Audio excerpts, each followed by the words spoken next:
Anda hanya ada RM140 sahaja di dalam bank account. Dan ada banyak benda yang anda nak kena bayar, nak makan lagi.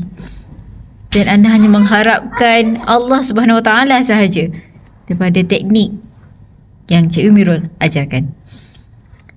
Dan balik-balik anda tengok dalam akaun ada RM1,140. Mana datang RM1,000 tu? Inilah yang berlaku kepada akak ni.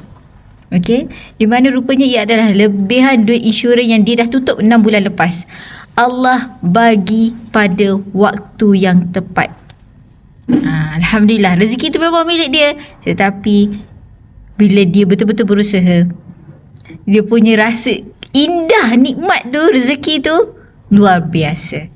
Jadi ia akan mendatangkan lebih rasa syukur. Dan bila kita nak berdoa akan datang lagi, kita akan serahkan seluruh diri kita untuk berdoa. Itulah teknik hipnosis doa.